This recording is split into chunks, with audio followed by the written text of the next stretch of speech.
सभी बच्चे इसको स्ववचन संक्षिप्त संकेत वाक्यांश के प्रयोग करते हुए बार बार लिखने का अभ्यास करेंगे।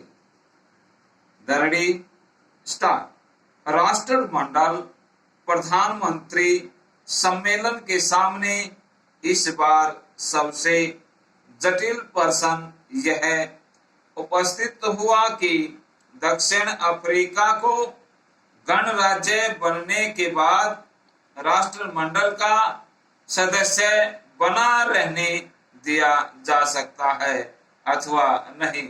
विराम। राष्ट्रमंडल का कोई सदस्य देश अगर गणराज्य बनने का निश्चय करता है तो उसकी राष्ट्रमंडलीय सदस्यता कायम रखने के लिए राष्ट्रमंडल के दूसरे देशों की सहमति प्राप्त करना आवश्यक होता है। विराम। यही परंपरा प्रारंभ से चली आ रही है। विराम।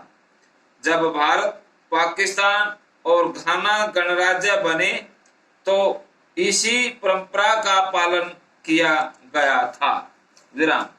और राष्ट्रमंडल के सभी सदस्यों देशों ने इन देशों के लिए अपनी सहमति प्रकट की थी और ऐसा करते समय कोई अड़चन उपस्थित नहीं हुई थी।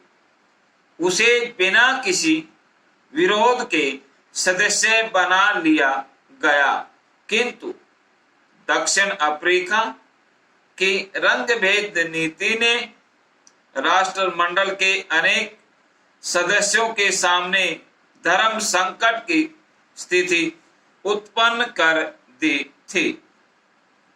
अगर वे दक्षिण अफ्रीका की राष्ट्रमंडलीय सदस्यता से सहमत होते हैं तो अप्रत्यक्ष रूप से उसकी रंग भेद की नीति को प्रश्रय देने की स्थिति पैदा हो जाती है। विराम।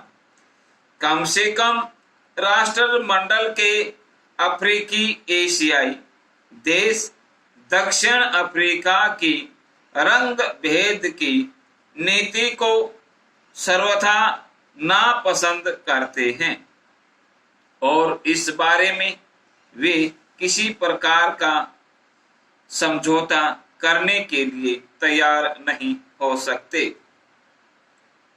दक्षिण अफ्रीका के सामने केवल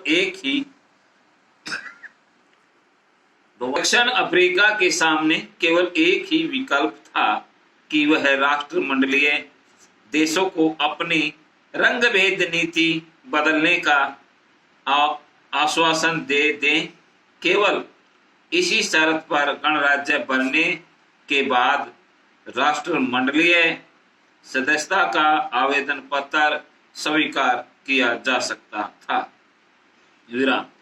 किंतु वह ऐसा करने के लिए तैयार नहीं हुआ और इसके फलस्वरूप उसे अपना आवेदन पत्र वापस लेने के लिए बाध्य होना पड़ा।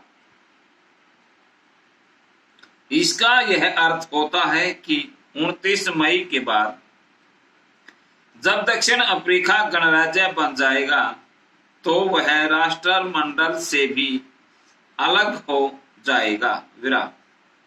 यह परिणाम के लिए दक्षिण अफ्रीका स्वयं अपने को ही दोष दे सकता है। समाप्त।